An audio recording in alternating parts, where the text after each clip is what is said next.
ഇവിടെ മത്സരത്തിനായിട്ട് വന്ന കുട്ടികളും അവരുടെ ഒപ്പം വന്ന രക്ഷിതാക്കളും സംഘാടകരും എല്ലാം ഒരു ഉത്സവമാണെങ്കിൽ പോലും ചെറിയൊരു ടെൻഷൻ ഉണ്ട് മിക്കവരുടെ മുഖത്ത്. എന്നാൽ അവർക്കൊരു പുഞ്ചിരി മുഖത്ത് കൊണ്ടുവരാനാണ് ഞാനിങ്ങനെ ഒരു വേഷം കെട്ടിയത്. അപ്പം എന്നെ കാണുമ്പോൾ എല്ലാവരും ഒന്ന് ചിരിച്ചുകൊണ്ടൊക്കെ പോകുന്നുണ്ട്. ഒരു നിമിഷമെങ്കിലും അവർ ചിരിപ്പിക്കാൻ എന്നെ കൊണ്ട് കഴിയുന്നുണ്ടെങ്കിൽ അതിൽ ഞാനും വളരെയധികം സന്തോഷിക്കുന്നു. എൻ്റെ മുന്നിൽ വരുന്ന ഓരോരുത്തരും ഹാപ്പി ആയിട്ടിരിക്കണം, ഞാനും സന്തോഷിക്കണം. അങ്ങനൊരു കലോത്സവം ഒരു വൈബാവണം.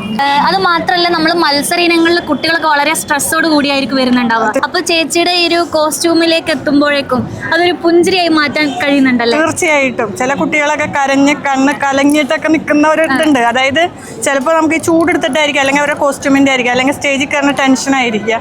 പക്ഷെ എന്നെ കാണുമ്പോൾ എല്ലാവരും ഒന്ന് ഹായ് ഒക്കെ കൊടുത്ത് ഒന്ന് ചിരിക്കുമ്പോൾ അവർക്കും ഒരു ആശ്വാസം, എനിക്കും ഒരു സന്തോഷം.